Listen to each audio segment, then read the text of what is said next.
જનજાતીય ગૌરવ દિવસ 2024 અમદાવાદ જિલ્લા અંતર્ગત પ્રવાસન મંત્રી મુળુભાઈ બેરાની ઉપસ્થિતિમાં અમદાવાદ જિલ્લાના શિયાળ ગામ ખાતે જનજાતીય ગૌરવ દિવસની જિલ્લા કક્ષાની ઉજવણી કરવામાં આવી। આ કાર્યક્રમમાં જિલ્લા પંચાયતના પ્રમુખ, ધારાસભ્ય, જિલ્લા કલેક્ટર, જિલ્લા વિકાસ અધિકારી સહિત મહાનુભાવોની ઉપસ્થિતિ।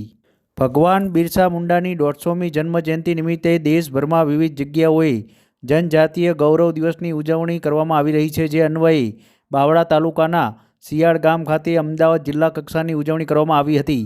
વડાપ્રધાન નરેન્દ્ર મોદી બિહારમાં જમુઈ ખાતે ઉપસ્થિત હતા અને દેશભરમાં આદિજાતિ સમુદાયના લોકો સાથે સંવાદ કર્યો હતો, જ્યારે મુખ્યમંત્રી ભૂપેન્દ્ર પટેલ ડાંગ ખાતે રાજ્ય કક્ષાના કાર્યક્રમમાં ઉપસ્થિતિ હતી। અમદાવાદ જિલ્લા કક્ષાની ઉજવણીમાં ઉપસ્થિતિમાં રાજ્ય પ્રવાસન મંત્રી મુળુભાઈ બેરાએ જણાવ્યું હતું કે વડાપ્રધાન નરેન્દ્ર મોદીએ ભગવાન બિરસા મુંડાની જન્મજયંતિએ જનજાતીય ગૌરવ દિવસ તરીકે ઉજવવાની પરંપરા શરૂ કરાવી છે। બાવળા તાલુકાના શિયાળ ગામ ખાતે આ પ્રસંગે જિલ્લા આરોગ્ય વિભાગ દ્વારા હેલ્થ ચેકઅપ કેમ્પ યોજાયો હતો, જેમાં 500થી વધુ લોકોએ લાભ લીધો હતો અને વધુમાં 110થી વધુ લોકોને આયુષ્યમાન કાર્ડનું વિતરણ કરવામાં આવ્યું હતું।